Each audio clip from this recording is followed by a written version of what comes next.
Olá, bem-vindo ao podcast da Fábrica DS, um podcast voltado para tecnologia. Aqui a gente discute soluções tecnológicas, cases de sucesso, tecnologias que podem ajudar a aumentar a eficiência do seu negócio e, consequentemente, angariar aí o alcance maior do público e retornos financeiros para a sua empresa. No podcast de hoje, a gente tem como convidada a Ana, da Red Hat, e nós vamos tratar alguns assuntos, entre eles modernização de aplicações e a infraestrutura. Por favor, Ana, se apresente aí para o nosso público. É uma honra, é um prazer tê-la aqui no nosso podcast. Obrigado, gente. Obrigado por me receber. Meu nome é Ana Basso, trabalho na Red Hat faz por volta aí de 7 anos, então um tempinho já. Eu sou o que a Red Hat entende como Ecosystem Solutions Architect, que basicamente é uma pessoa da área de pré-vendas da Red Hat que foca exclusivamente em trabalhar com o ecossistema de parceiros que trabalham com nossas tecnologias aqui no Brasil, e a fábrica é um grande parceiro nosso, então só obrigada aí pelo convite, pessoal. A gente agradece aí a sua presença. E o tema de hoje do nosso podcast, a gente vai falar sobre modernização de aplicações, modernização, transformação digital. E quando a gente fala desse assunto, a gente sempre tem os dois universos da TI, que é a parte do software e a parte onde esse software vai rodar, que aí entra a infraestrutura e entra os servidores de aplicação. Quando a gente fala da importância de modernizar as aplicações, é porque hoje em dia ainda é uma realidade de muitas empresas, inclusive de empresas grandes, fazer toda a atualização das suas aplicações, porque isso envolve reescrever todo o código, isso aumenta um risco, é um investimento considerável, a depender do tamanho da sua aplicação, de onde a sua empresa esteja inserida, envolve também questões regulatórias, tudo isso tem que ser levado em consideração quando você refaz um software. Então as empresas acabam postergando ao máximo toda essa jornada de transformação digital. Só que hoje em dia, eu acho que não existe nenhuma empresa atualmente que não tenha um sistema por trás sustentando o seu negócio. E isso significa que uma aplicação antiga, mal escrita, em cima de uma arquitetura defasada, pode fazer com que o seu cliente fique alguns segundos a mais esperando o carregamento de um serviço.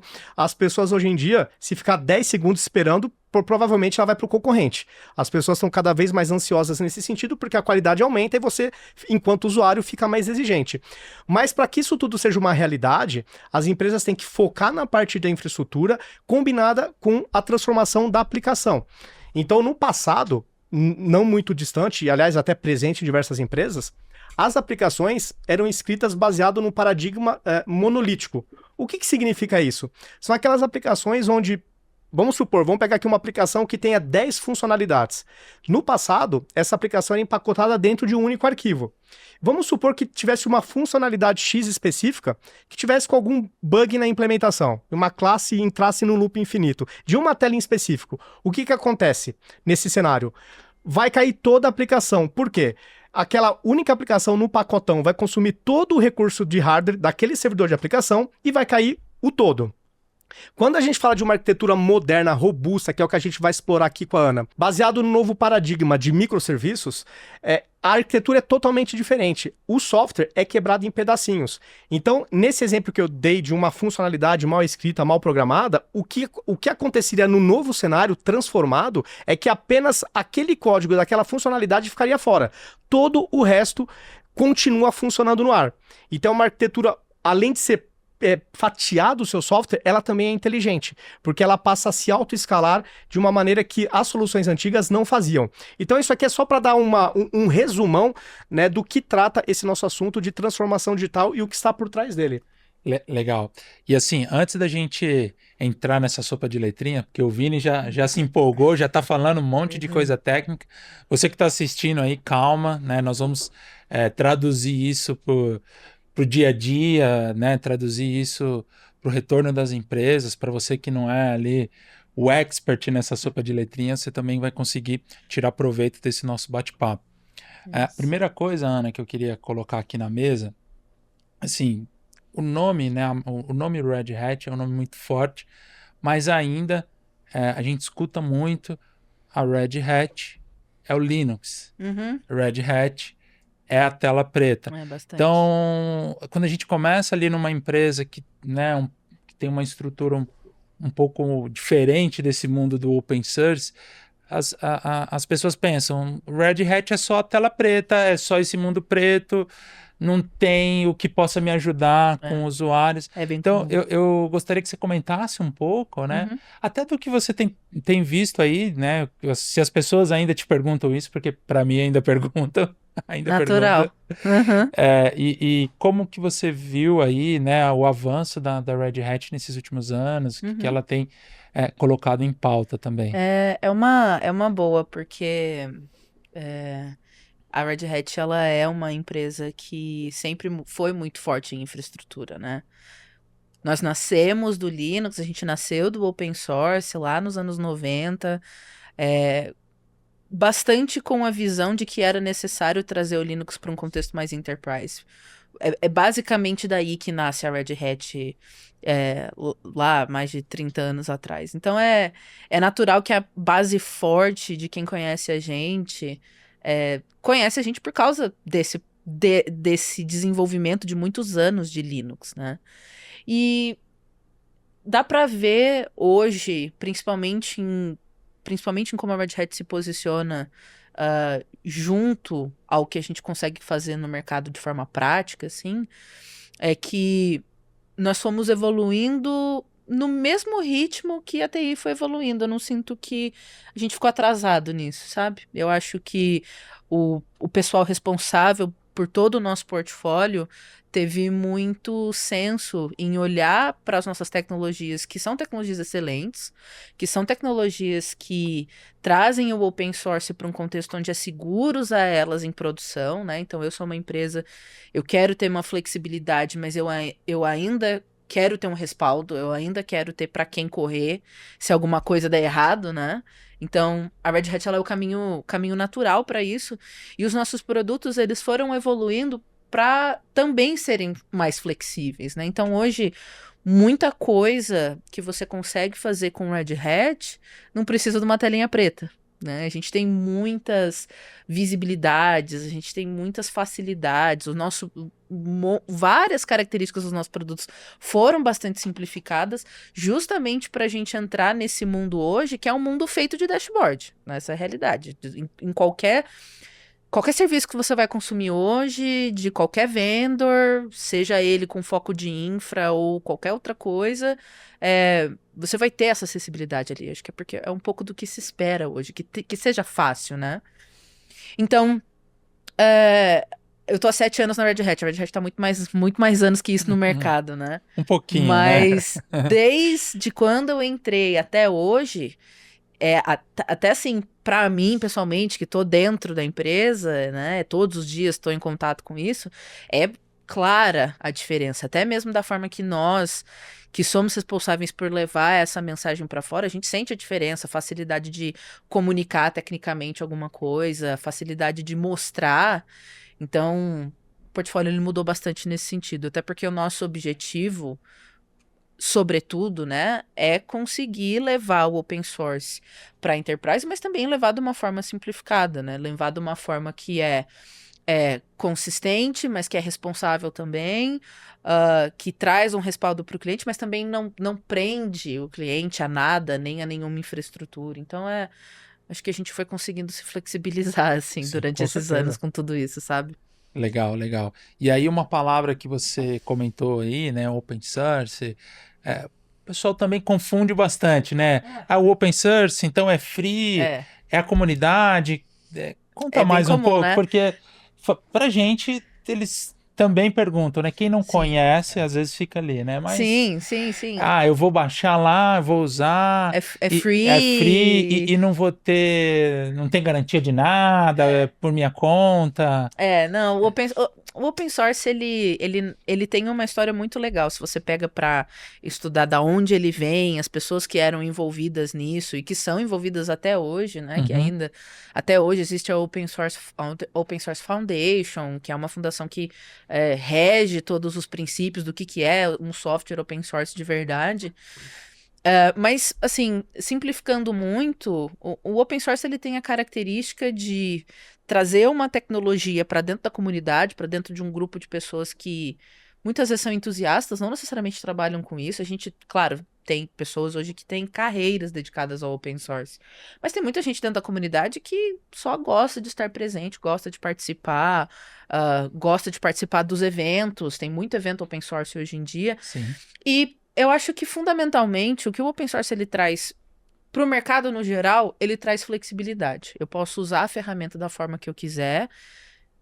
Tem o contraponto de eu não ter um respaldo por trás disso, mas dependendo do que eu preciso fazer, o open source ele vai trazer um valor legal. Open source puro, não tô nem falando de Red Hat, tô falando de open source puro. Aham. De eu ter a liberdade de pegar ali um sistema para eu testar, para eu experimentar. Eu acho que isso é o bonito do open source, isso é o legal, se a gente for pensar ainda em enterprise.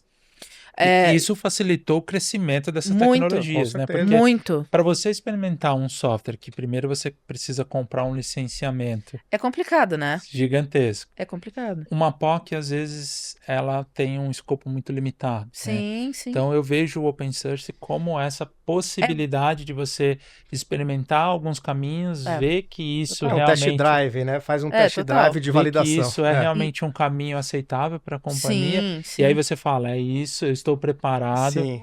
Agora eu preciso Ser de algo, suportado nessa Sim. de tecnologia. algo enterprise. Sim, Exato. isso é muito Aí- forte. Aí entra a Red aí vem Hat. o selo Red Hat. E daí, quando essa tecnologia open source ela entra no nosso portfólio, ela não deixa de ser open source. Ela ainda é uma tecnologia open source. Você tem as versões ali na comunidade, você tem projetos de comunidade que são patrocinados pela Red Hat, você tem engenheiros que trabalham dentro da Red Hat, que trabalham dentro da comunidade também. A gente tem engenheiros que são dedicados só para isso. Então, Aliás, só pegar esse seu não- gancho, que ele está comentado dos engenheiros, a Red Hat coloca desenvolvedores e engenheiros nesses produtos da comunidade. Sim, também. Então, pensando na sua portabilidade, o que acontece na prática? Como eles estão realmente mergulhados nos projetos, quando é identificado algum bug, algum fator crítico que necessita de uma correção, a Red Hat sobe rapidamente essa correção. A comunidade tem o tempo dela. Leva 2 meses para corrigir. A Red Hat é quase Se corrigir, que... né? Se corrigir, porque a comunidade não tem o tempo da empresa. Os objetivos são outros, Os objetivos são O objetivo outros, é da disrupção, exatamente, avançar a tecnologia, independente se tem bug ou não, se tem erro, se é seguro exatamente. ou não, né? O foco da comunidade é outro. É né? outro. O foco da comunidade assim, não tô falando por todas, mas assim, o foco da comunidade é ser inovador o mais rápido possível, trazer as funcionalidades que são interessantes o mais rápido possível, jogar isso na comunidade e coletar feedback. O que a Red Hat faz em cima do open source é a gente captura esse software como ele está, ele passa por um processo muito grande interno de validação, de revalidação, de teste, de homologação. A gente remove os bugs que vêm de dentro da comunidade, a gente remove algum pedaço de código ali que a gente entende que não faz sentido para o produto naquele momento. Nós priorizamos coisas diferentes que a comunidade prioriza. A Red Hat ela vai priorizar muito do que a gente ouve do mercado. O mercado precisa de uma funcionalidade específica de resiliência, uma funcionalidade específica de redes. O nosso foco vai ser isso, e fazer com que isso seja estável. Eu acho que essa é a grande chave de tudo. O que a Red Hat traz para a tecnologia open source, além da suportabilidade, quando a tecnologia se torna do nosso portfólio, mas é trazer uma robustez. A gente traz uma estabilidade que muitas vezes não é o foco da comunidade necessariamente trabalhar para que aquele software seja o mais constante possível. E tem até um feedback de cliente nosso. Eu estava num evento de uma cloud aqui em São Paulo, um summit, e esse cliente chegou na gente estava no stand, e o cliente basicamente disse, então, eu tenho aqui um CentOS que faz parte do ciclo de desenvolvimento do RHEL, hoje de forma diferente do que antigamente. O RHEL é o Red Hat Linux, né? O Linux Isso, é o carro-chefe da empresa. Exato, para quem não conhece, a Red Hat Enterprise Linux, o CentOS, ele é hoje uma branch de desenvolvimento do Red Hat Enterprise Linux, que funciona de uma forma diferente, mas essencialmente o que esse cliente deu de feedback pra gente eu tenho um servidor SQL que roda em CentOS, que é um servidor um pouquinho maior, e eu tenho um pedaço desse servidor que está em produção que roda em Red Hat 7, que nem é mais uma versão tão nova do nosso software, né? E o feedback foi, eu tô começando a ter problema dentro do CentOS, porque agora praticamente todos os meses eu preciso ajustar a capacidade da máquina, porque ela me pede mais. Ela me pede mais RAM, ela me pede mais CPU, e o da Red Hat tá parado ali, faz muito tempo que eu não faço nada na máquina. Então, isso, para nós, é o emblema do que a gente faz na tecnologia. A gente mantém ela de uma forma que a consistência é tão grande que, assim, o serviço está lá, ele vai ser executado em cima de tecnologia open source homologada, validada por nós, que vai muito além de você poder abrir um ticket de suporte com a gente. Tem outras características, e essa, por exemplo, é uma delas. Não, com certeza. A Red Hat é a melhor versão de um produto da comunidade, eu diria. Que é a melhor versão para sua empresa. Você tem a versão da comunidade com essas características que a gente falou, mas se você quer tranquilidade, você tem a mesma versão na Red Hat. E voltando para o nosso assunto sobre a questão de transformação digital, modernização de aplicações, como que a Red Hat enxerga nesse mercado? A gente aqui na fábrica, a gente faz muitas reuniões e assim, realmente ainda muitas empresas estão ou nem sequer iniciaram ou estão no começo dessa jornada, né? Ah, sim. Como que a Red Hat está vendo isso? Como vocês enxergam o mercado? Ah, sim. Isso pra gente é isso pra gente é oportunidade, né? Acho que não tem outra forma de dizer. Nem todo cliente hoje é avançado em container. A realidade é que, apesar de TI ser um mundo onde existe muito barulho, muita informação, quando a gente vai para o campo e a gente vai interagir com os clientes, tem de tudo. Acho que essa é a verdade mais absoluta, tem de tudo. Tem cliente que já está bastante maduro, já está evoluído no questão de modernização. Muitas vezes o cliente nem precisa da nossa ajuda para falar de modernização. O cara já vem pra gente falando, eu já entendo, já sei, eu quero a plataforma de vocês por causa disso, disso, disso. A gente já passou por já vem com a decisão assim. tomada. A gente não faz nem um convencimento. O cara já vem pedindo porque sabe a qualidade técnica que a gente entrega, por exemplo, nesse sentido, com a plataforma, com o OpenShift, né? Sim, por exemplo, que é a nossa plataforma de containers. Mas eu, pessoalmente, já trabalhei em casos que o cliente virou pra gente e falou assim, então, eu nunca usei container, mas agora o meu core novo vai ser em container, então eu preciso de um jeito de colocar isso para rodar em algum lugar, e eu sei que vocês são uma opção. Já vi isso também. Então, eu acho que em qualquer momento da jornada, eu sei que pode ser uma palavra um pouco batida, né? Pô, jornada de novo, todo mundo fala essa palavra. Mas quando você fala com o cliente na prática, você percebe que realmente porque cada um vai ter o seu caminho. E essa pluralidade é boa para nós, porque a gente consegue atender vários tamanhos diferentes de empresa, não precisa ser projetos imensos, com muito dinheiro envolvido, porque a gente sabe que não é esse o contexto sempre, não é sempre que o volume não tá nesses cases gigantescos. Não é uma questão de budget, é uma questão de resolver problema. Se resolve o problema e o nosso target ele chega onde ele precisa chegar para o cliente, para nós tá ótimo, para os nossos parceiros melhor ainda, né? Nossa vontade é que essas oportunidades de modernização, elas tenham um pedacinho Red Hat ali em algum lugar, junto com um parceiro trazendo, por exemplo, um serviço de alta qualidade, e daí fazer uma coisa tailor-made, né? Aquilo é para aquele cliente, né? Então, eu tenho até aqui uns dados interessantes também em relação a sistemas legados, né? O custo que eles geram para as empresas. Segundo um relatório da Gartner, empresas gastam de 60% a 80% do orçamento de TI apenas com manutenção de sistemas legados. Tá? Então, olha o gasto exorbitante. Quase 70% dos CIOs veem sistemas legados como a maior barreira para a transformação digital. Porque, por isso que a gente fala em jornada, não é uma coisa simples, entendeu? Tem que ser planejado, tem que se definir as estratégias, então realmente requer aí uma energia inicial. Outra, manter legados aumenta risco. 60% das violações de dados estão ligados a sistemas desatualizados e falhas causam downtime que custam em média de $5.600 a $15.000 por minuto. Isso é na média global. Tá? Isso é uma informação do Gartner. E organizações perdem de 20% a 30% da receita anual por ineficiências causadas por sistemas de TI desatualizados. Então, eu acho que isso aqui, quer dizer, o órgão mais sensível das empresas são os bolsos. Então, é isso que está fazendo também o mercado se movimentar nessa direção. E assim, algo que a gente se depara também todos os dias é sempre aquela questão. Eu preciso modernizar, mas não é só modernizar por modernizar, Total. não é só pela tecnologia, né? Então, quando a gente olha esses números, a gente consegue perceber o impacto desse software que está ali parado e que às vezes você vai empurrando com a barriga, eu não vou modernizar agora, mas está funcionando, tá legal, mas é só a métrica, é só um log, é só um restart. Quando você coloca na ponta do lápis todos esses custos envolvidos, chega nesses números Total. absurdos, né, Vini? E assim, nós temos também feito vários projetos, às vezes as empresas pensam, mas eu vou colocar uma solução da Red Hat, mas a Red Hat é só Java, ou o meu ambiente é .NET, não faz sentido. Hoje, com essa questão de Kubernetes, né, a gente tem capacidade para rodar praticamente qualquer tecnologia.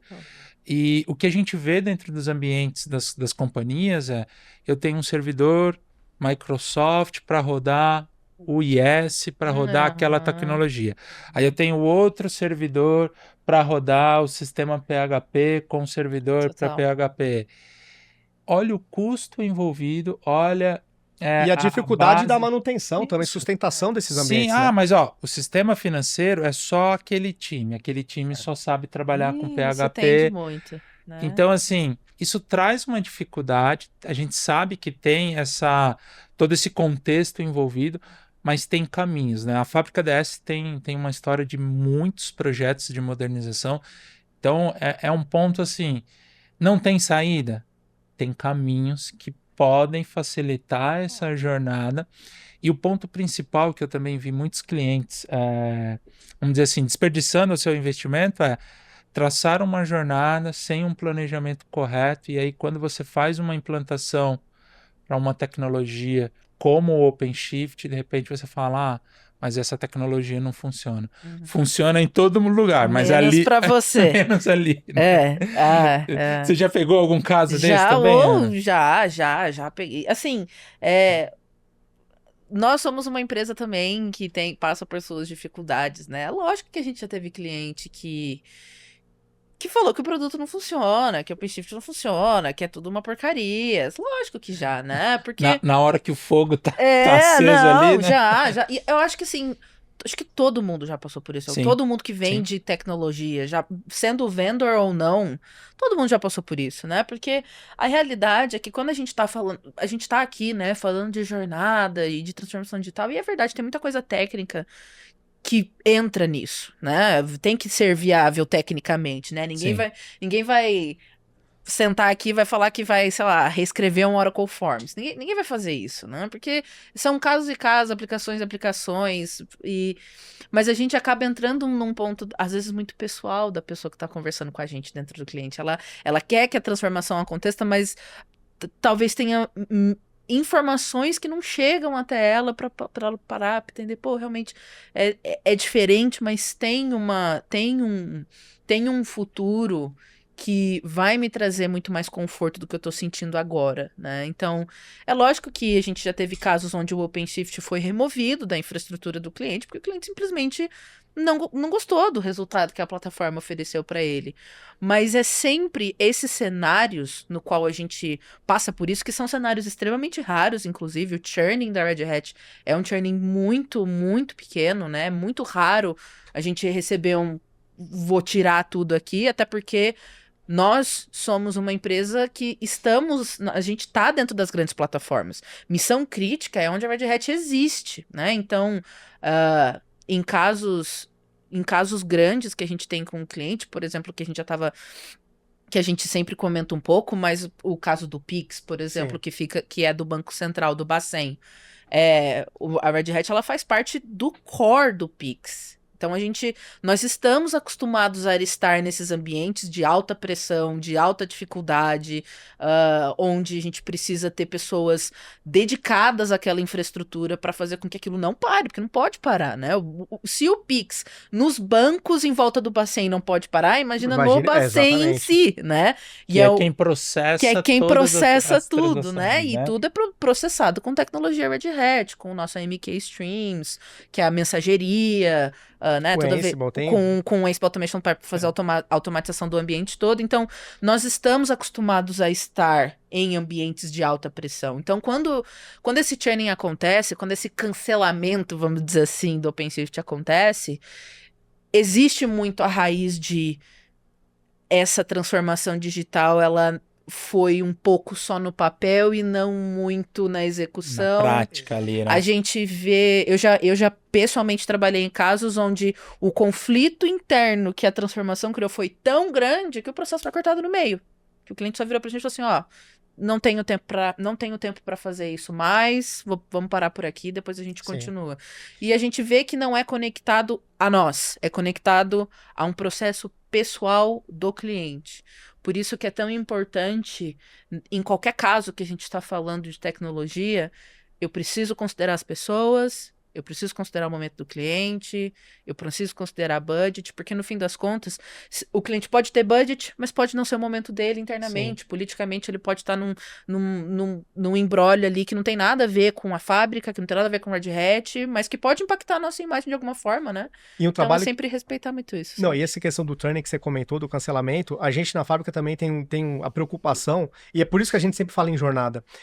Já houve clientes que falaram, não, assim, eu quero manter minha aplicação, mas quero pôr um servidor de aplicação mais robusto, mais moderno, né? Um Kubernetes, um OpenShift. E a gente sempre explica que esse é um primeiro passo, não terminou o seu processo, porque não adianta você jogar uma aplicação monolítica dentro de um Kubernetes, que você não vai colher os resultados esperados dessa plataforma. Porque se o software não foi desenvolvido em microserviços, você, assim, a coisa não fecha. Né? Com a melhor tecnologia disponível para provavelmente esse ambiente, esses cases de cancelamentos, vamos chamar assim, que o cliente acaba voltando, é porque de repente faltou alguma orientação, de repente interna, o próprio cliente não se planejou adequadamente, achou que era só trocar o servidor de aplicação e não é. É uma jornada porque envolve o mundo de desenvolvimento e o time da infraestrutura. Senão não concilia. Você vai gastar uma grana trocando os servidores, o servidor de aplicação, e você tá lá com um software da idade da pedra, que ele em si não é escalável, tá tudo dentro de um pacotão só, quer dizer, é nesse sentido que é a jornada. E até falando um pouco de OpenShift, né, que o OpenShift é mais do que um servidor de aplicação, ele realmente é uma plataforma. Eu queria até explorar um pouco essa questão de ser plataforma, né? Ou seja, quais são os diferenciais em relação a... Vamos pegar o Kubernetes normal, digamos assim. O vanilla, né? Exato. Sim. Dá uma palhinha. O OpenShift, assim, acho que tem vários caminhos que dá para falar sobre isso. Tem muito o caminho do Platform Engineering, que tá muito em alta agora, né? O que é o Platform Engineering? É você criar um set de ferramentas que existe dentro de um meio comum, no qual ali você tem acesso a tudo que você precisa para lidar com o seu caso de uso, né? Simplificando muito essa conversa toda de Platform Engineering. O OpenShift, ele é um componente do Platform Engineering. E quando você dá o zoom in no OpenShift, o que você encontra é uma plataformização de Kubernetes Cloud Native. Isso sou eu que estou falando, tá? É a minha perspectiva de ir trabalhando todos esses anos com o OpenShift. No fim das contas, o que a gente faz? A gente pega as tecnologias que vai usar. O cliente, quando ele adota Kubernetes, ele deu o primeiro passo. Aí, ele vai precisar de outras características de dentro da infraestrutura dele que ele vai ter que integrar. Não é uma questão de talvez ele use uma ferramenta de CI, talvez ele use uma ferramenta de CD. Não, ele vai usar. Em algum momento ele vai precisar. Talvez ele integre com uma ferramenta de observabilidade.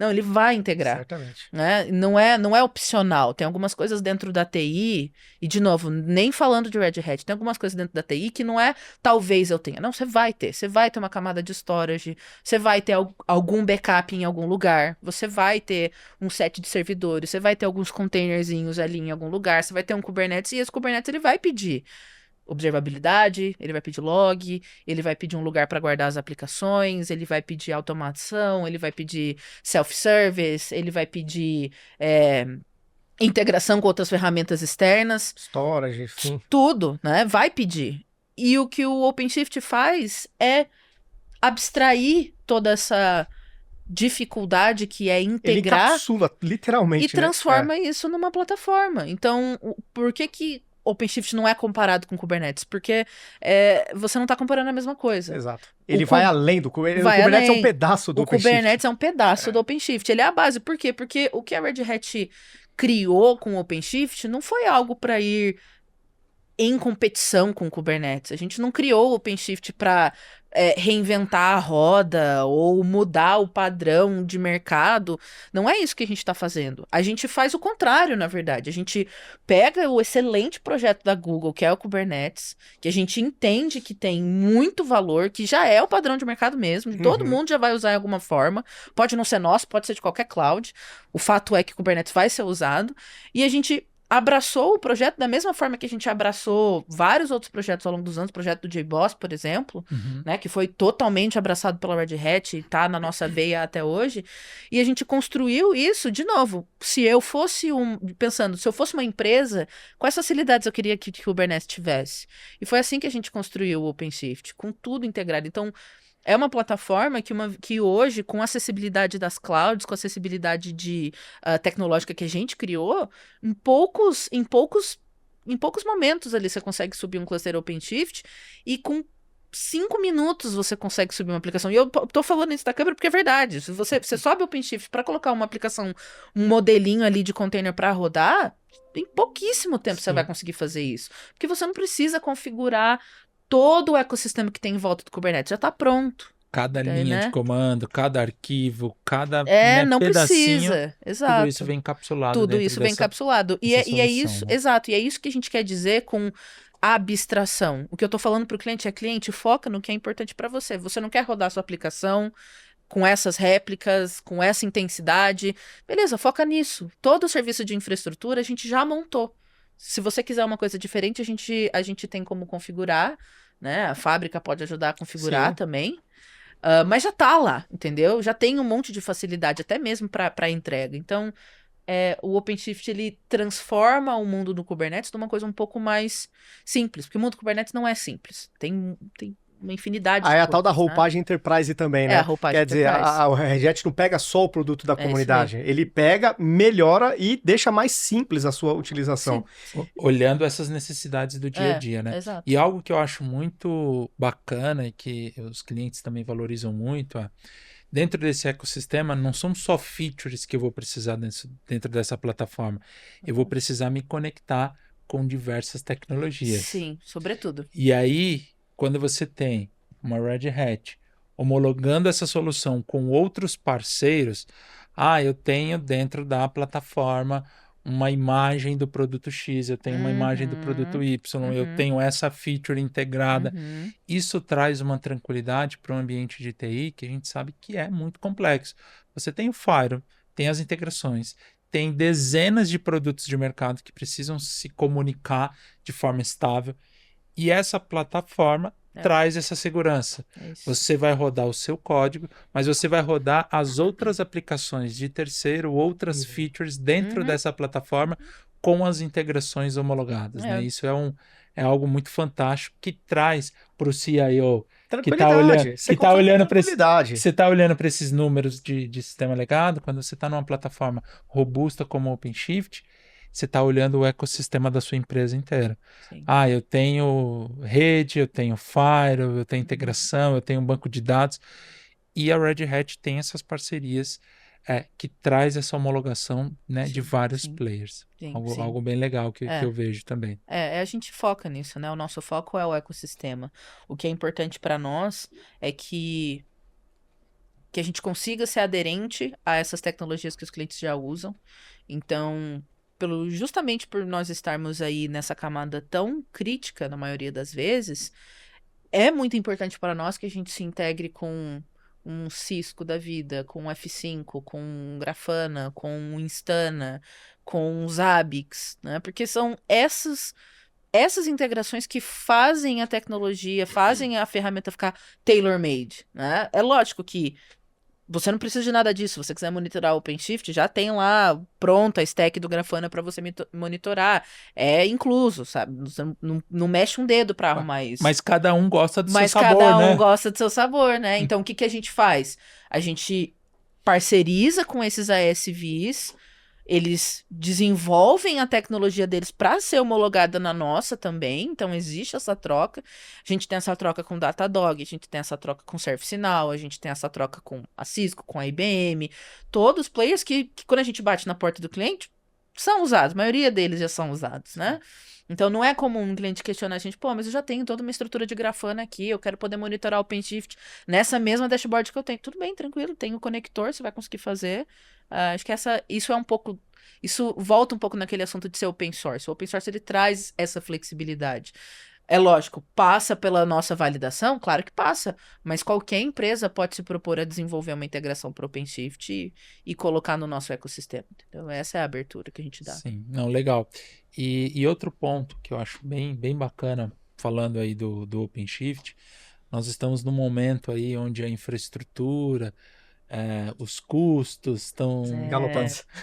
assim, Galopantes, quando né? fala, né, em custos de infraestrutura, todo mundo já fica, né, Ah, o não que a é? IA causou aí, né, com um dos pontos, né, que a IA causou no nosso ambiente. Mas Sim, ter uma muito. solução Red Hat te permite ter a escolha, né? Também? Eu quero rodar essa Também. solução em um data center, Uhum, eu quero rodar na minha infra, uhum, ok. Ah, não, mas agora eu quero fazer esse move para cloud. exato. Ok Tudo também. Ou possível. quero estar em todos. Que Eu quero ter, uma nuvem híbrida. eu quero É ter tudo em mais possível. de uma nuvem Exatamente. e ainda no meu on-premise e às vezes em vários data centers. Sim, sim, sim, Sim. Pô, sim. mas vai funcionar? Uhum. É a mesma É solução, a né? mesma Mesma solução. solução. A gente é diagnóstico. Agnóstico, São né? A agnósticos, gente né? é agnóstico, é. A gente é agnóstico, né? O nosso portfólio, a gente fala muito que é o Open Hybrid Cloud, né? Para nós, é importante que a tecnologia vá aonde o cliente está. O cliente está em Bare Metal, o cliente está em Cloud, AWS, Azure, GCP, IBM Cloud. Ah, não, o meu cliente ele está em cima de um VMware, Nutanix, Oracle Cloud agora, que a gente está evoluindo muito com a parceria entre Red Hat e Oracle. Então, para nós, o importante é que a tecnologia chegue. O OpenShift, ele tem a característica de espalhar o workload. Ele faz isso tanto para aplicações quanto para inteligência artificial. Então, hoje, e a gente tem muitos casos, principalmente em setor público disso, que, né, pelo menos do que eu tenho observado um pouco das vivências que a gente vem tido de mercado, o setor público ele tem priorizado muito o projeto de IA numa crescente exponencial, assim. Uhum. E o OpenShift, ele hoje tem a capacidade de processar workloads de inteligência artificial. Então, a mesma qualidade que a gente consegue entregar, né, a qualidade em termos de alta disponibilidade, observabilidade, o gerenciamento multi-cloud, pô, o meu cluster de OpenShift ele tá na Azure, mas tem um pedaço dele também em Bare Metal, eu tenho 3, 4, 5 clusters espalhados pela infraestrutura, eu consigo fazer isso com inteligência artificial agora, né? Então, pô, peguei o meu modelo, quero treinar meu modelo, quero colocar meu modelo para ser consumido pela minha aplicação. O OpenShift hoje já tem essa capacidade de fazer isso em qualquer cloud, de fazer isso no Bare Metal, por exemplo. Então, para nós, o importante é que essa consistência seja visível. E hoje o OpenShift como plataforma, ele, da mesma forma que ele funciona no Bare Metal, ele vai funcionar na cloud. Ele pode ter, tá bom, tem um ou outro pormenor de funcionalidade? Tem, mas em modo geral, vai funcionando da mesma forma. E o legal da gente ter focado tanto os nossos desenvolvimentos em cima do OpenShift, é que hoje ele é uma solução que consegue abraçar vários tipos de workloads diferentes, né? Então, a realidade hoje é que quando o cliente tem OpenShift, ele pode rodar aplicações, ele pode rodar monolito se ele quiser, ele pode rodar uma máquina virtual dentro do cluster se ele quiser, e ele pode rodar um LLM, um modelo dele, sem depender de token, por exemplo. Ele pode rodar ali, expor aquele modelo como um endpoint e fazer uma IA específica para aquele cliente, que foi o caso que a gente vê, por exemplo, Esqueci o nome do parceiro, como é que chama? Cprol? Não é Cprol. Prodesp. Prodesp, Lembrei, Prodesp.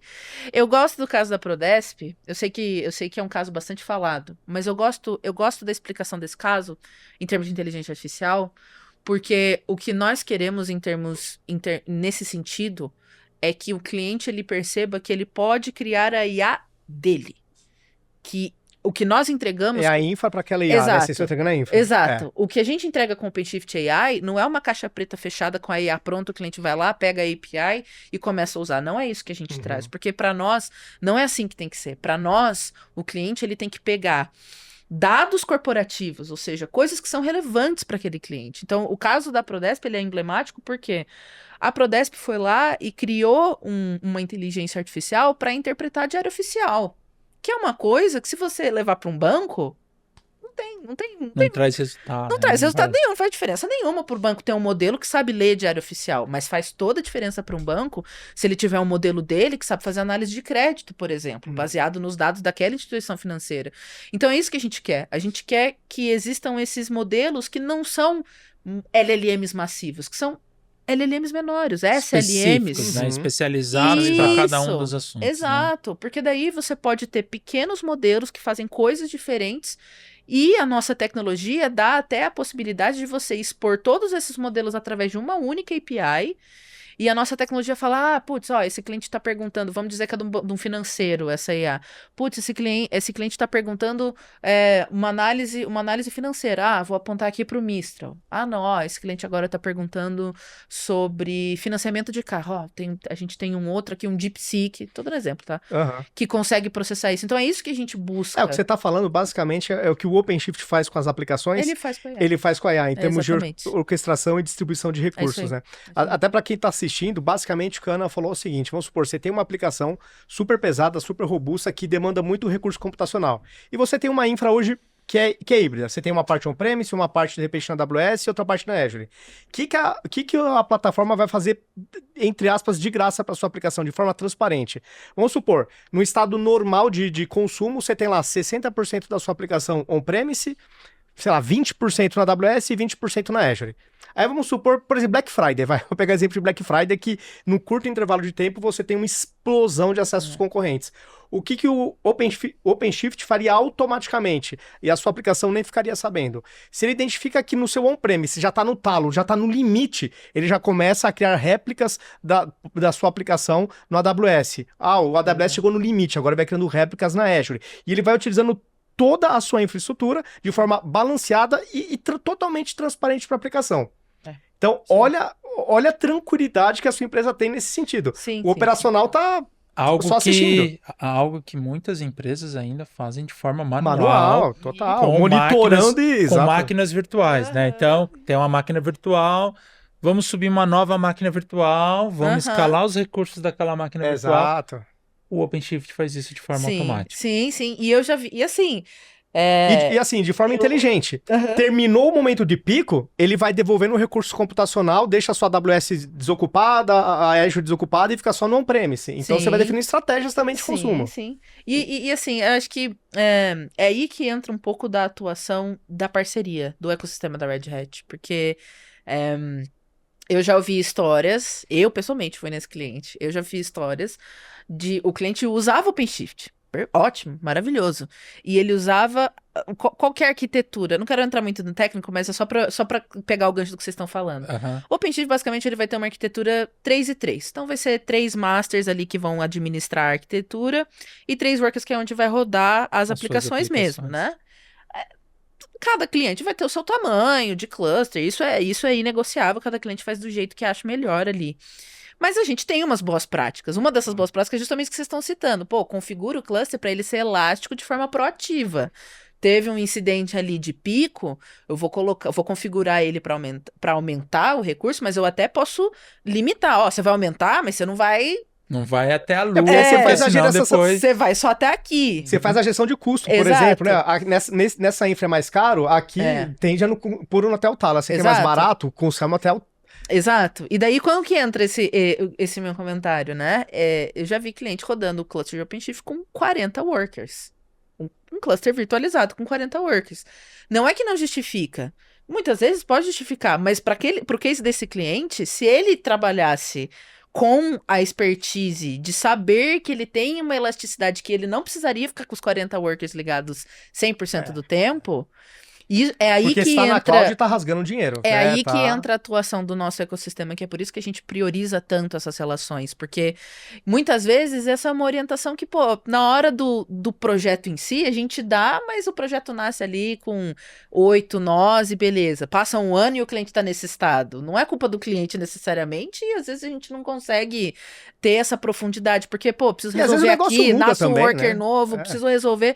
Então, assim, o OpenShift, ele vai conseguir abraçar todos os tipos de atuação dentro dele, e a gente tem o nosso ecossistema justamente para falar, ó, pode ser híbrido, pode ser mais leve, pode ser mais elástico, você não precisa ter tudo isso, pode ser mais barato, pode ter menos máquinas, porque a realidade é que o OpenShift foi feito para ser efêmero. Ele é uma plataforma que foi feita para reiniciar, refazer. Tem muita gente que As às vezes épocas nascem e morrem o tempo inteiro, né? tem muito, por exemplo, até mesmo no bare metal, né? Que agora é uma atuação muito grande, gente, muito grande nossa por causa das mudanças que aconteceram na virtualização, mas até mesmo dentro do bare metal, a gente fala, olha, cliente, não tenha medo de reconstruir o nó bare metal, porque a gente tem um pouco desse sentimento de que a infraestrutura ela é fixa, ela é imutável, ela não pode ser Porque é o reiniciada. paradigma anterior a esse que a gente tá Mas falando. Né? não é assim que o OpenShift funciona. É. O OpenShift funciona para ele ter ali 6, 7 nós e você reiniciar um e recriar um do zero e isso não impactar o resto. Foi feito para isso.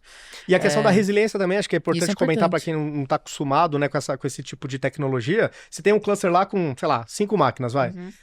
2 caem por qualquer motivo que seja. Pau de rede, caiu mesmo, travou.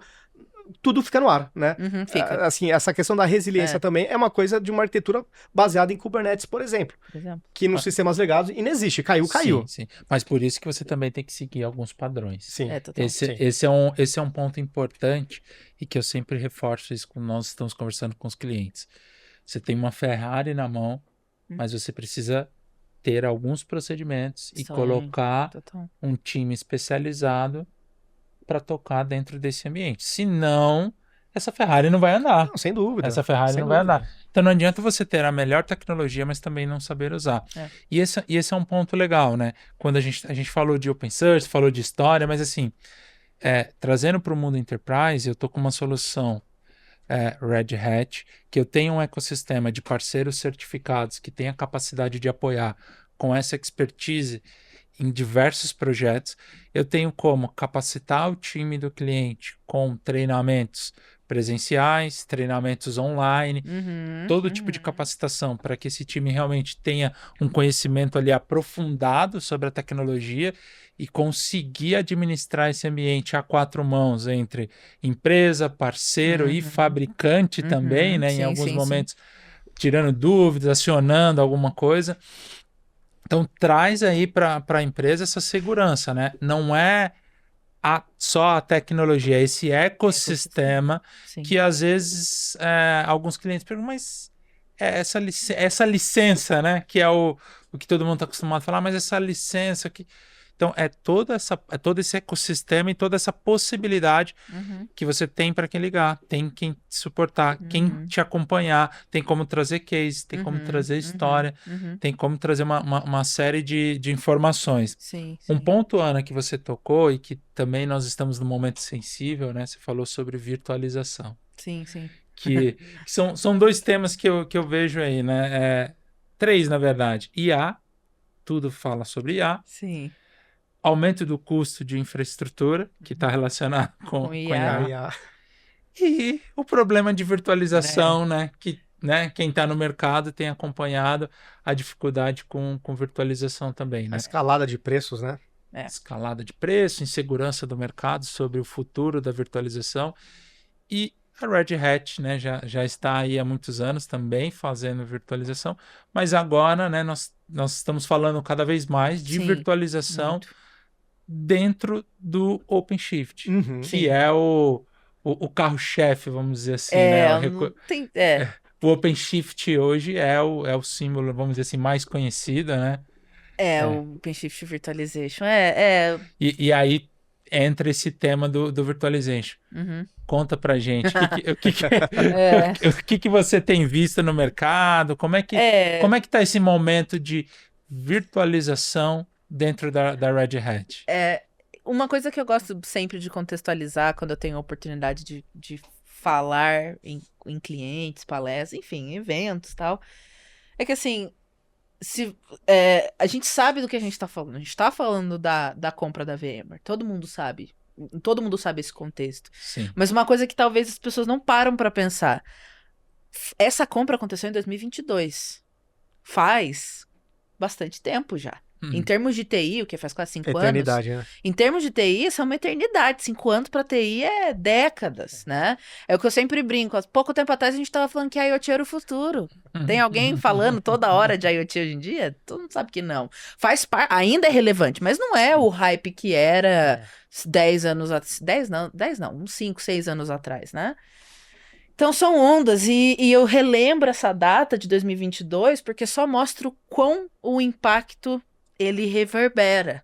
E apesar de já fazer todos esses anos, a gente ainda tem muita companhia dentro do mercado sofrendo as dores da mudança, do crescimento, da frustração com preço, com aumento de preço, com a relação que se existia com o vendor da tecnologia. Porque a realidade, e eu acho que é importante a gente ser franco. O produto da VMware, o vSphere, é uma excelente ferramenta. É uma ferramenta de mercado, todo mundo conhece, é muito boa. Eu já fiz, a Red Hat já me deu a oportunidade de fazer um treinamento para entender o que é o mais o vCenter. Então, é inegável que é uma ferramenta excelente, né? Acho que como eu sempre gosto de falar, é todo mundo adulto aqui, a gente não precisa passar por... chega numa liderança, né? Não sabendo o que está fazendo. Então, eu acho que é uma questão muito nobre de se reconhecer dentro do meio da tecnologia e falar, pô, a VMware construiu uma boa tecnologia, uma tecnologia excelente que ditou muitas carreiras aí. Tem muita gente que se aposentou trabalhando com VMware. E a gente precisa reconhecer isso porque é importante. Independente de ser competidor, acho que não é esse o sentido aqui. Mas a realidade é que mudou. Acho que a gente precisa ver essa maturidade. Mudou. A empresa foi lá, foi comprada, mudaram as formas de precificação. E isso naturalmente exige do pessoal que trabalha nas companhias de procurar alternativas, né? E o que para nós é importante? Para nós é importante resolver tanto o problema de agora quanto o problema de depois. Porque a realidade, isso é algo que eu também gosto de contextualizar, né? O OpenShift Virtualization, como solução, ele foi lançado em 2020, não tinha acontecido a compra ainda. Né? O KubeVirt, que é onde é baseado, saiu em 2016. O Virtualization em 2020, 2 anos antes de ser comprado. O nosso foco com o Virtualization, quando ele entrou no portfólio, foi oferecer um meio do caminho para a transformação digital. Então, o que a gente pensou? Pô, a gente já sabe que os clientes querem vir para container. Beleza, isso a gente já é a evolução natural, saindo de uma máquina virtual, correto. Você vai para container. A gente já sabe disso. Beleza.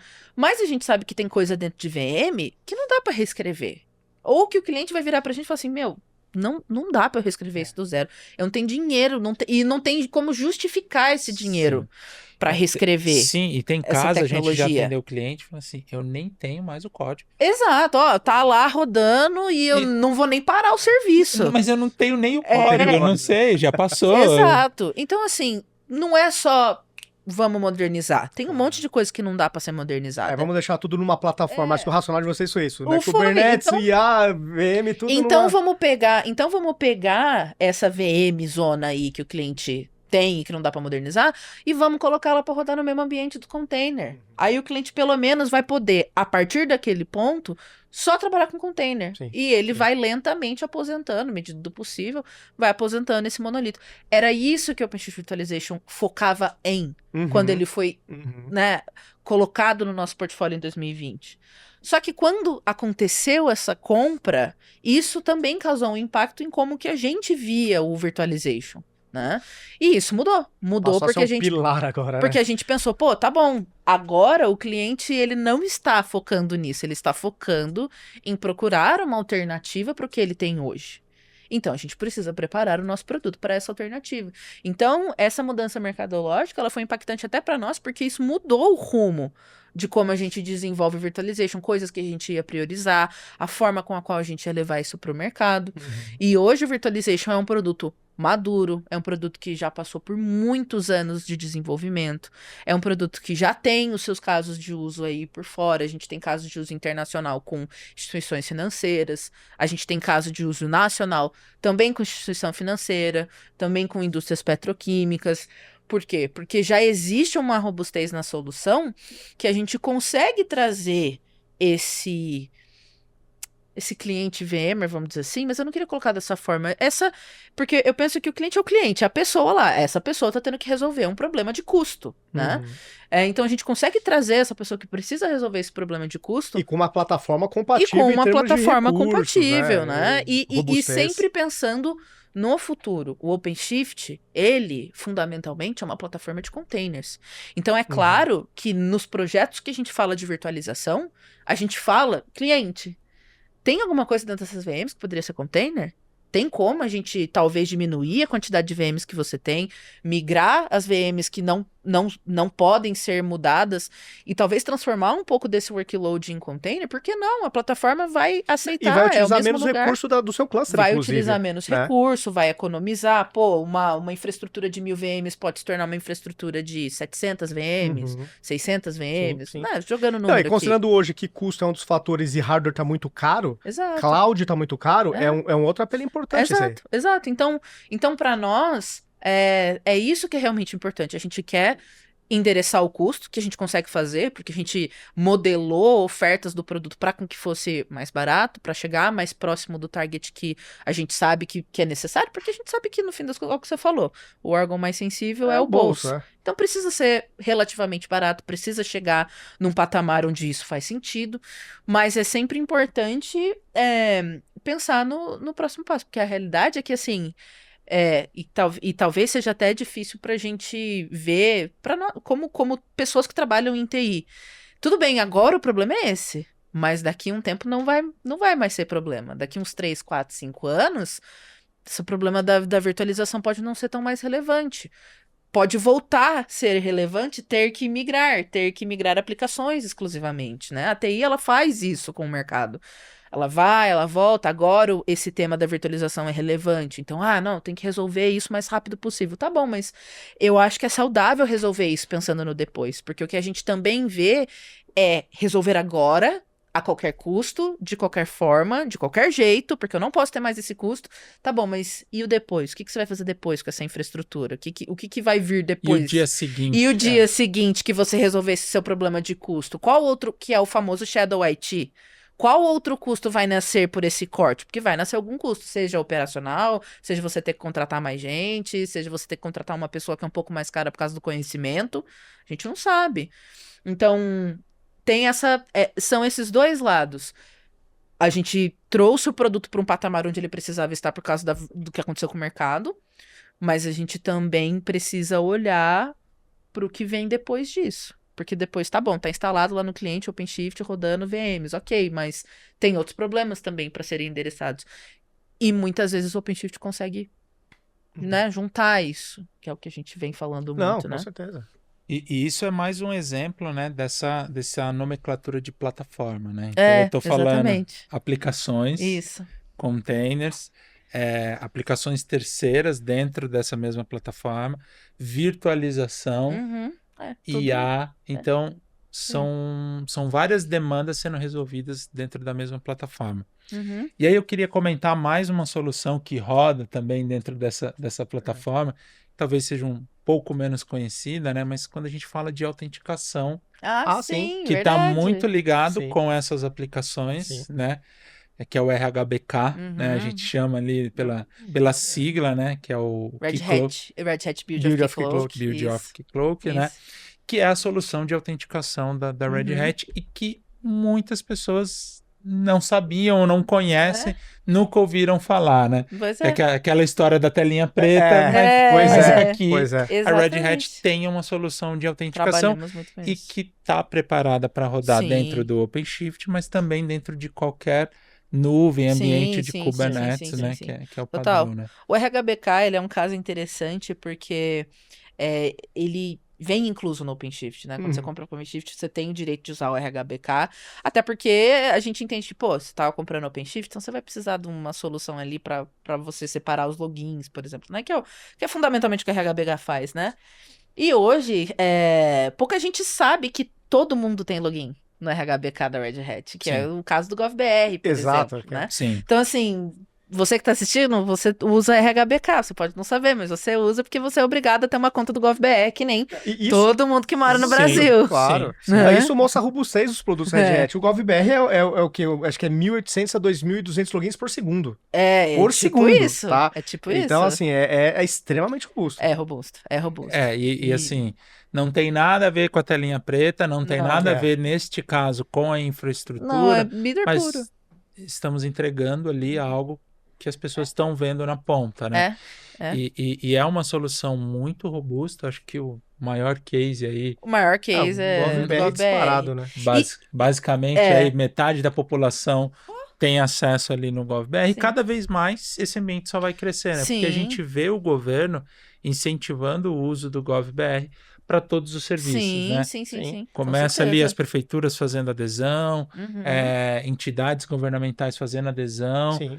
Cada É. vez mais está presente no nosso dia a dia. Os próprios bancos privados como alternativa de autenticação também, né? É, o GovBR. Sim, sim. sim.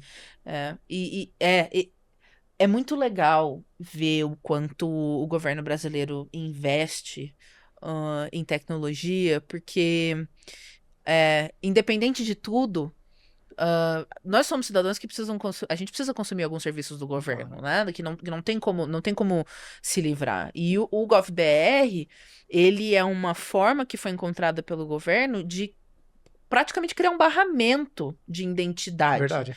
E se você for parar para pensar na quantidade de gente que tem no Brasil e você pensar num barramento, quantos logins existem hoje guardados no cofre do GovBR? Milhões. 200 milhões, Pelo por essa ordem de menos, grandeza. pelo menos.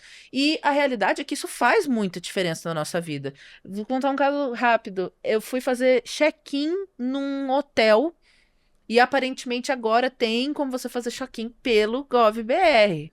Eu acho Tem que, na essas verdade, informações e tudo isso vai mais. se tornar obrigatório. Eu fiz isso em Brasília esses dias. Eu fiz em BH também. Então é isso. Cheguei lá no check-in, ela falou, mas você já fez pelo GovBR? GovBR, aham. Não, mas eu vim fazer o check-in, não, mas o check-in agora é no GovBR. É isso aí. Então você usa a sua Caramba. mesma autenticação Isso. e faz o seu processo de check-in ali. Não, no digital. Poupa Tempo. Esses dias fui fazer um agendamento no Poupa Tempo, que é de São Paulo, para quem não conhece, né? Eu também me autentiquei pelo GovBR. Então assim... Os estados já estão conectando no GovBR. Sim, e por exemplo, pra gente fazer transferência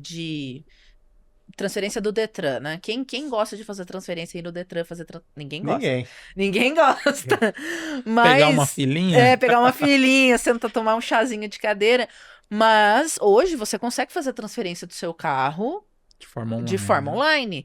E isso usa Middle Red Hat. O Middle Red Hat, a MK Streams, usa o RHBK para fazer validação, usa o Fuse para poder fazer a camada de dados. Então, a realidade é que a Red Hat está presente em um monte de lugar. Às vezes as pessoas não ouviram falar em Red Hat, mas só que a vida dela... De algum serviço que ela está consumindo, uma transferência bancária com o Pix, ela está usando vários produtos. O e-título também, por exemplo, é um projeto que a gente está envolvido.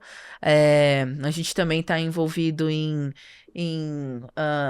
no projeto de IA no projeto de IA eu já citei, mas o nosso envolvimento em Public Sector é muito grande porque o Public Sector procura open source, né? Eles querem que seja flexível, né? Mas eles não podem não ter suporte. Sim, então a Red Hat ela se encaixa exatamente ali, naquele miolo, né?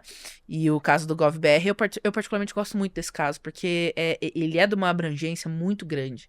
Sim. E o RHBK, ele é o cerne do GovBR. E é uma tecnologia que, para nós, recentemente foi atualizada, né? O RHBK, porque antes chamava SSO, agora chama RHBK. E é legal ver como isso impacta o mercado. E eu já ouvi uma outra história. Eu ouvi uma outra história que também é uma história interessante, que era falando um pouco porque a gente começou falando de open source, né? E às vezes tem o cliente que fala, Red Hat, eu não quero. Mesmo sendo open source, eu vou fazer sozinho, eu não preciso de vocês. Faz parte do jogo de TI passar por esse tipo de coisa, né? Mas teve um caso muito emblemático pra mim, que foi até um parceiro que me contou, que a gente teve esse caso desse cliente que não quis seguir com a gente.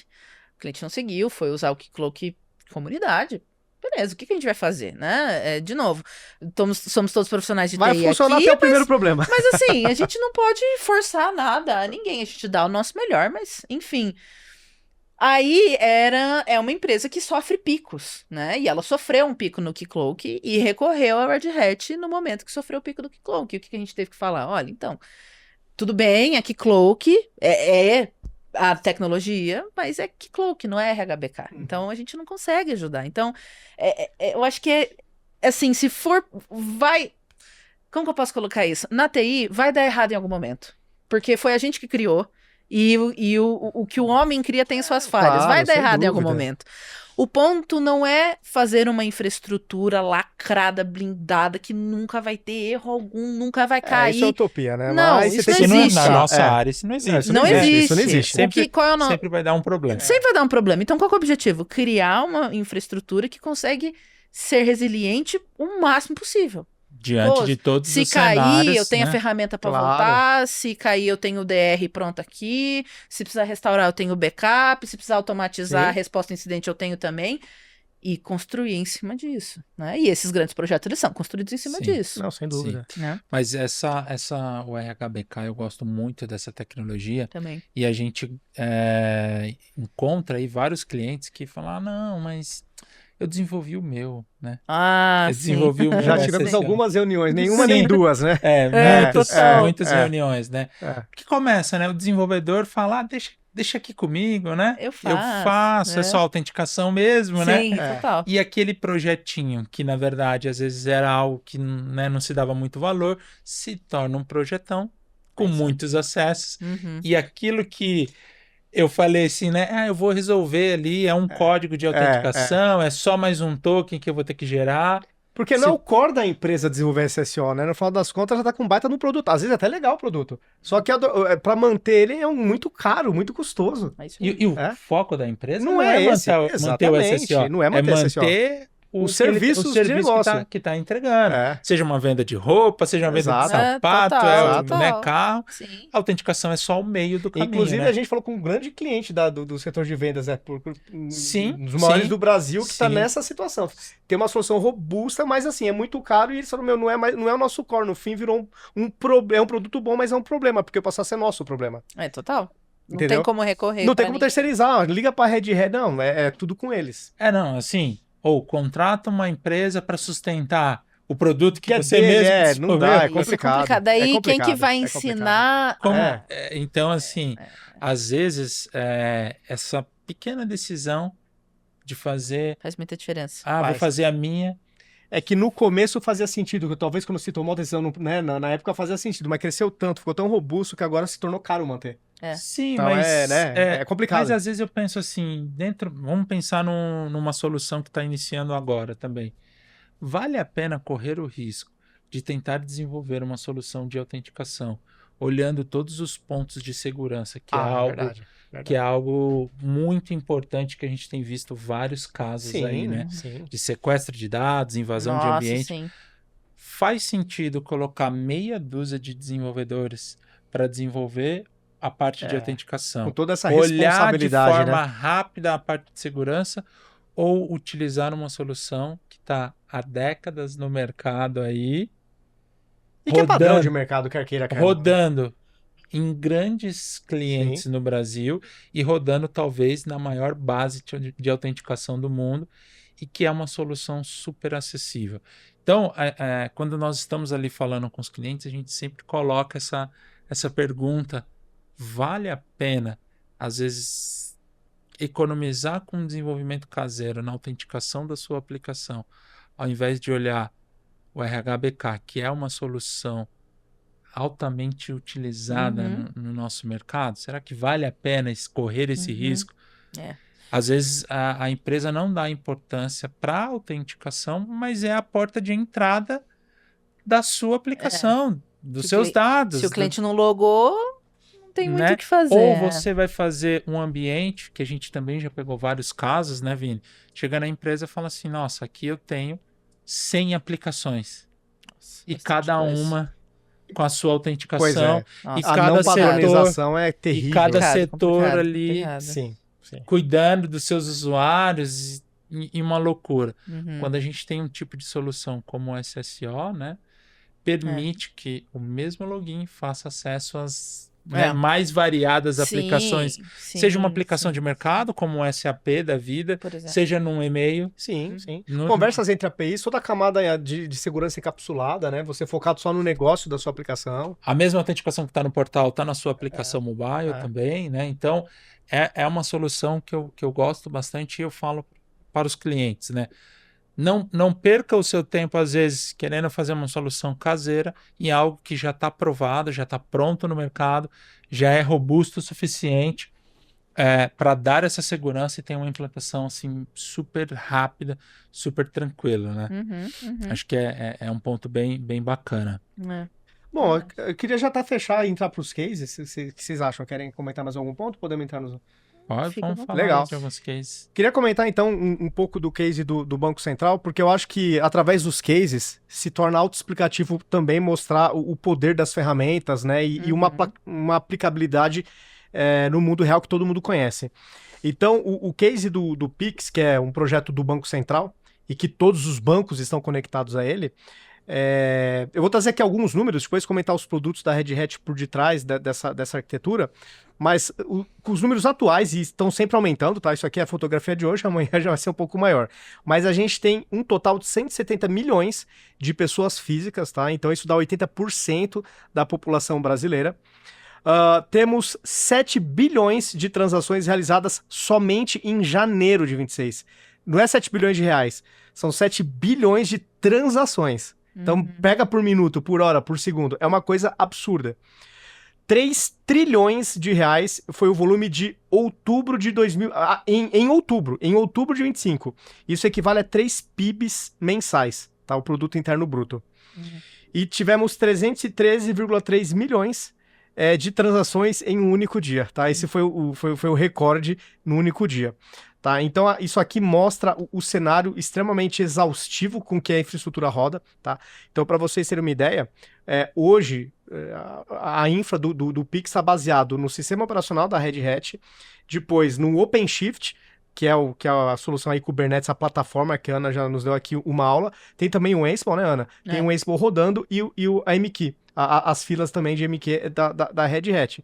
E esse case aqui, eu acho que ele é autoexplicativo. Eu acho que se alguém tem alguma dúvida em relação à estabilidade, segurança, robustez, escalabilidade da infraestrutura, gestão de múltiplos clusters, eu acho que isso aqui, essa dúvida acaba sendo respondida ou mitigada, né? Sim. Se quiser comentar um pouco desse case, se tiver outros também, que eu acho que enriquece. O case do Bacen, ele é muito legal, né? Porque ele é um case que no meio corporativo ele é muito conhecido, mas não tanto. Ao mesmo tempo que é muito conhecido, é muito público, eu ainda esbarro, às vezes, em pessoas que não conhecem. Então, é um caso muito emblemático, é um caso que une muito bem o nosso portfólio de forma bastante fundamental, porque não é só o OpenShift que é relevante. As 3 principais o stacks, AMQ, que é a Hell, OpenShift e Ansible. Exato. Então, todos eles estão lá. E a gente tem casos com outras empresas, a gente tem casos com a Globoplay, por exemplo, é um caso bem legal. E eu gosto desse caso por uma particularidade interessante, que é a Globoplay, ela começou a ficar grande, vamos botar assim, mais ou menos na época da pandemia. A gente começou a ter mais força em streaming brasileiro, mais ou menos nessa época, porque era o que tinha pra fazer, ficar em casa e assistir série, enfim, TV, etc. E eu não sei se esse é um dado relevante ainda hoje, mas em 2020, 2023, 2022, 2023, a Globoplay era o streaming mais assinado do Brasil. Sim. Mais do que Netflix, mais do que Disney, mais do que Prime, enfim, mais do que todas essas outras, por causa do tamanho da marca. A Globo é uma marca muito conhecida aqui no Brasil, né? Uma das empresas mais antigas de entretenimento que a gente tem hoje, né? Só ela e a SBT ali são as mais antigas. Mas a Globo, a Globoplay, ela teve que fazer um movimento de digitalizar muito do serviço que antes era muito analógico. Serviço de TV, pô, onde que TI entrava em serviço de TV antigamente? É verdade. Não entrava, tinha a parafernália do pessoal de rádio e TV que De fazia mídia ali, acontecer, né? né? TI não necessariamente era uma peça central disso. Hoje, se você entra num aplicativo do Netflix, que é um ótimo exemplo de modernização. Netflix é muito conhecida pela forma que ela desenvolve a aplicação e o serviço de streaming, mas a Globoplay, ela pegou a capacidade que eles precisavam ter de software e depositou isso em cima do OpenShift, rodando na cloud, que na época era o que fazia mais sentido. E a gente ajudou eles a estender a quantidade de aplicações que eles conseguiam fazer por minutos de forma muito rápida. Se eu não me engano, na época do case, era tipo 50 aplicações diferentes que precisavam ser sustentadas ali 24/7 e que ficavam em cima do OpenShift. E que devem estar até hoje, se eu não salvo engano. Então, é um caso que, mais uma vez, a gente é pego por contexto. Uhum. Quase todo caso a gente é pego por contexto, né? O caso do Bacen, qual que foi o contexto? O governo brasileiro estava desenvolvendo uma nova plataforma de pagamentos digitais, e a Red Hat foi aderente. Na Globo também é a mesma coisa, né? A Globoplay precisava de uma plataforma que rapidamente entregasse um volume digital que, honestamente, a gente nunca tinha visto uma empresa como a Globoplay entregar, ou como a Globo, Sim, Globo, com como certeza. empresa de entretenimento, entregar, né? Então, hoje, quando você entra no Globoplay, você tem performance, é uma coisa que todo mundo usa. Você passa nos bares de São Paulo, o que tá rodando? Não tá rodando a Globo na TV cabeada, tá rodando o Globoplay via streaming, né? Sim. Então, Fora os dispositivos móveis, né? fora os dispositivos Até móveis. peguei os números aqui, bem impressionantes mesmo, de 2025. É. A Globoplay no Brasil, ano passado, 30 milhões de assinantes. A Legal. Netflix, 20. Então, é muito grande, Continua né? sendo a Continua. líder Continua sendo a né? líder. Por É. quê? Porque tem uma qualidade tecnológica muito grande, tem a marca que é muito forte, e a marca e a qualidade tecnológica, ela só consegue se sustentar se existe Com qualidade de serviço, não tenho ferramenta dúvida. para entregar isso, né? E a gente conseguiu fazer isso com eles. Então é um case muito legal, tão legal quanto o case do Bacen. E é um case que, pra mim, mostra a flexibilidade também que a gente tem. Porque é uma empresa de entretenimento, eles têm os próprios requisitos lá, requisitos diferentes, por exemplo, de uma indústria, Uhum.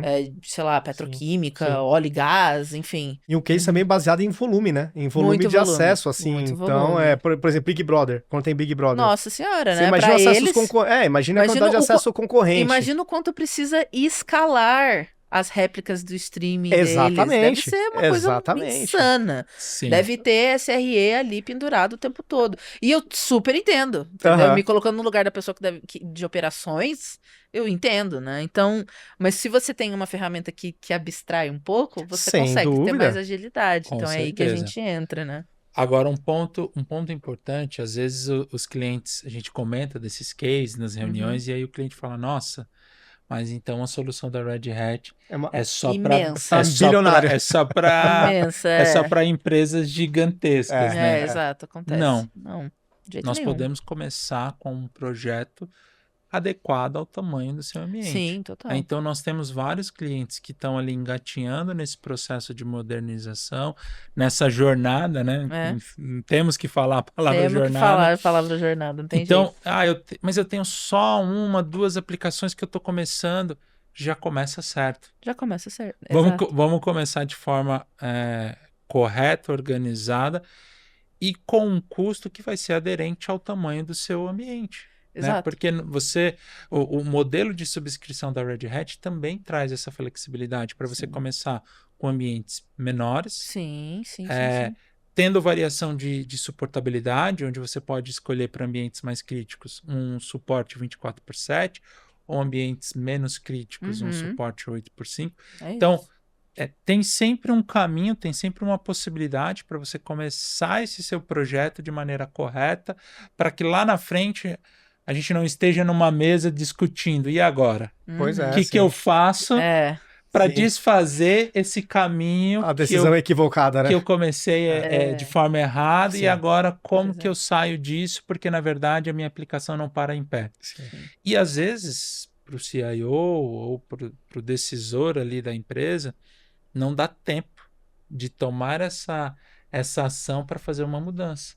Porque às vezes aquele produto que deveria nascer com performance, hoje em dia, performance, conectado, entregar algo online. Se você já não nasce com essas características, o seu usuário tenta acessar, a sua aplicação tá lenta. Vai ter que ter uma refatoração de infra, de aplicação, Então, pode ser uma coisa... Mas será que vai dar tempo de fazer isso? O time do negócio às vezes não permite. Você não vai matar o seu lançamento de produto porque você não começou com a tecnologia correta ou não fez os investimentos corretos, né? Então é algo que a gente sempre coloca também para ser avaliado, né? Às vezes é um projeto menor, vamos avaliar, vamos sentar, vamos trazer, vamos desenhar possibilidades. A Fábrica DS, em conjunto com a Red Hat, tem essa experiência, a gente consegue trazer esse desenho, consegue mostrar um caminho de crescimento para a sua tecnologia, para que você possa começar a iniciar o seu projeto de maneira segura e com a tranquilidade, como uma Globo, se o produto escalar para 30 milhões de assinantes, dá conta do recado. Eu estou numa plataforma que vai aguentar meu workload, que vai aguentar a minha demanda. Ou imagina como é que eu vou crescer isso sem nenhuma estrutura ou sem nenhum player. Então, às vezes você está ali, poxa, mas será? Conversa. Não vamos fazer a solução caseira? Traz para a mesa, vamos conversar. Vamos discutir, vamos colocar opções que a gente está vendo no mercado, né? A gente está vendo cases, a gente está conversando com diversos clientes, tanto a Fábrica DS, diversos setores, como o próprio fabricante, que às vezes tem uma visão muito maior ali de um leque de... Total. Às vezes, mas eu sou uma indústria, mas eu sou uma empresa de entretenimento. Tem cases, tem possibilidades para que a gente possa apoiar o nascimento.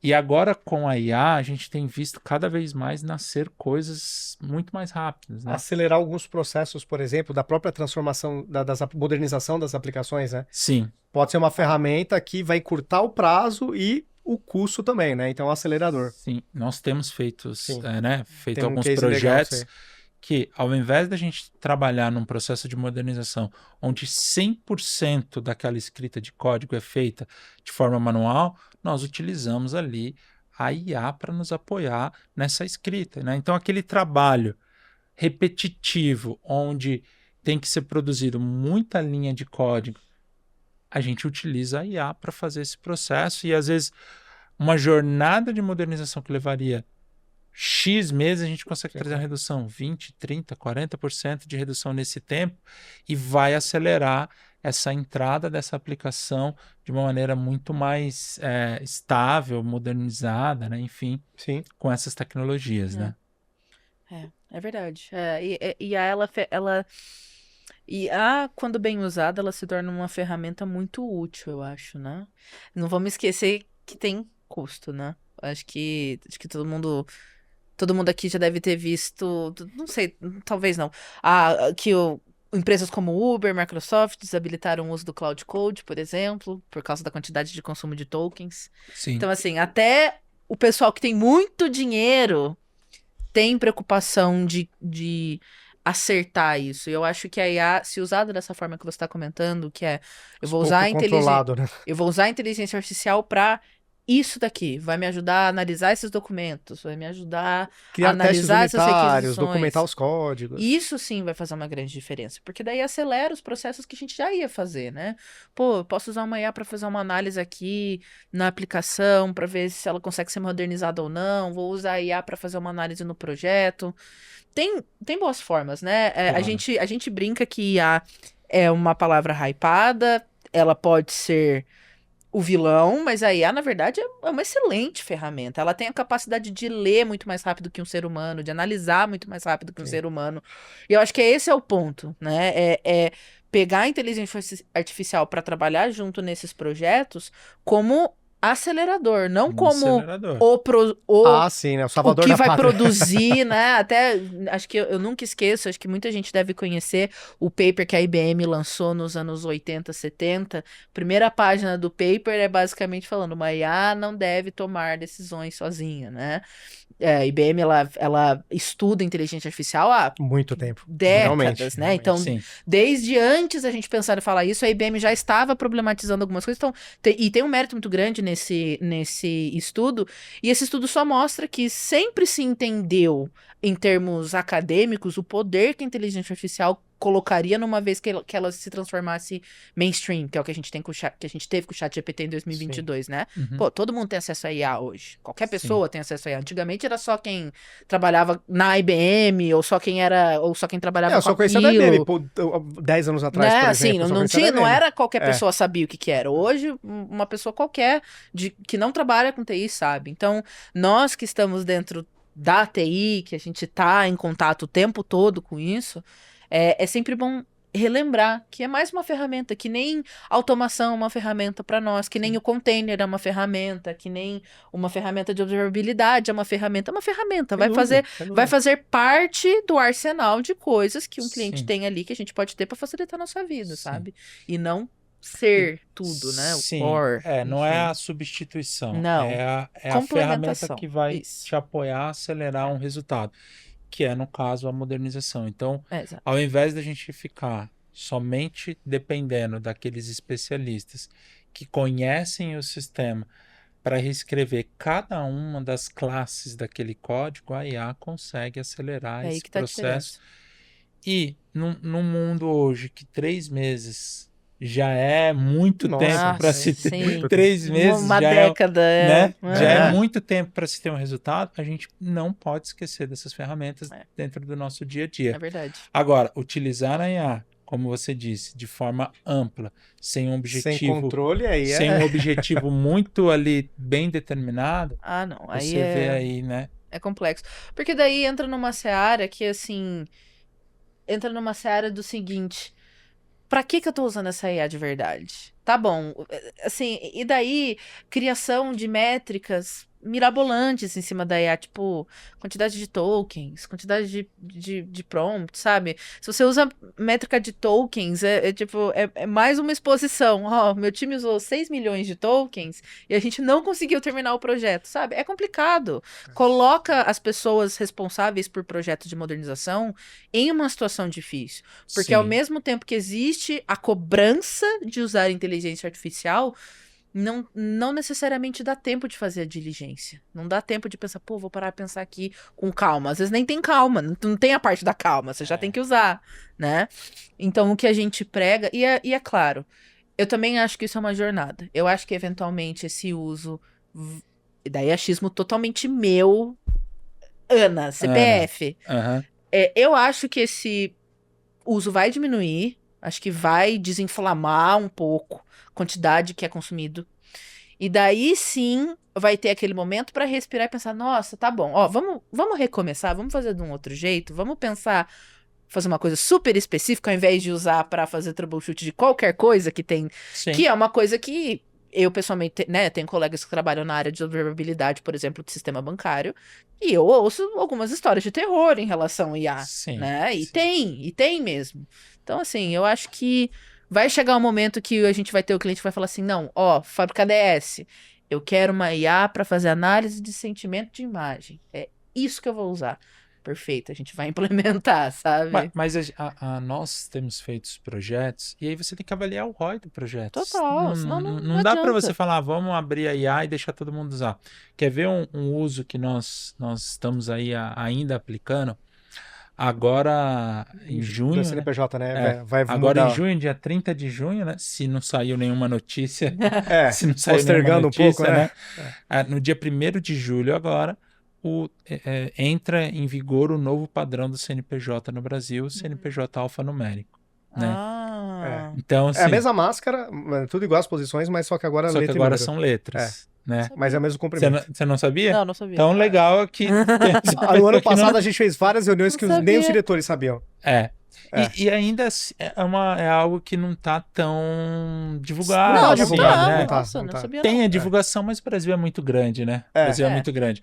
Então, assim, eu preciso fazer uma alteração, que é alterar toda essa comunicação de um campo que possivelmente era numérico e agora passa a ser alfanumérico. Total. O que eu tenho nesse caminho? Eu tenho aplicações desenvolvidas em várias linguagens, eu tenho APIs, eu tenho arquivos, eu tenho bancos de Códigos dados, legados mal documentados, quer dizer, nem sabe onde procurar. eu tenho sistemas proprietários no meio dessa conversa e tudo isso preparado, em sua maioria, para número, né? Nossa, Então, É a totalidade da nós pode temos dizer, né? vários cases que a gente entra com a IA para fazer esse ajuste de forma massiva, porque se você olhar na prática, é um ajuste simples. Sim. Só que você tem que fazer isso em dezenas, centenas de milhares É, de nesse- arquivos. Nesse cliente que o Michael tá comentando, primeiro que ele foi pego de surpresa com a informação, ele não sabia. E aí ele falou, sem chance, tenho 200... Talvez muitos estão descobrindo agora. Agora, Pode até junto ser, com a gente. pode até ser. Mas ele tinha por volta de 200 aplicações, era isso, né? Se eu não me engano, 180 180 aplicações ele tinha. E um time atolado. Ele falou, nossa, tô ferrado. Impossível. Não, Mas não, assim, não ó, vou conseguir fazer. 180 aplicações de De- Java, com .NET, 30 linguagens de PHP, programação, de tudo. Delphi, ASP, É. de tudo que você possa imaginar, né? Exatamente. E aí ele falou, não vou ter tempo. Aí a gente falou, vamos entrar como IA, né? Exatamente. Então, É. a IA a gente utilizou para acelerar esse ajuste dentro da aplicação de uma forma massiva Sim. e aí trouxe um ROI, trouxe Sim. um resultado dentro Não, desse e contexto. tinha código com linguagem tão antiga que não tinha nem profissional também apto para mexer. Então com a IA a gente aproveitou e documentou e criou os testes unitários também. Cara, Então assim, nesse cenário, pô, foi perfeito. Ele falou, não vou ter braço. Ele falou, não tem, Sim. meu time tá... mas Eu nem sabia disso.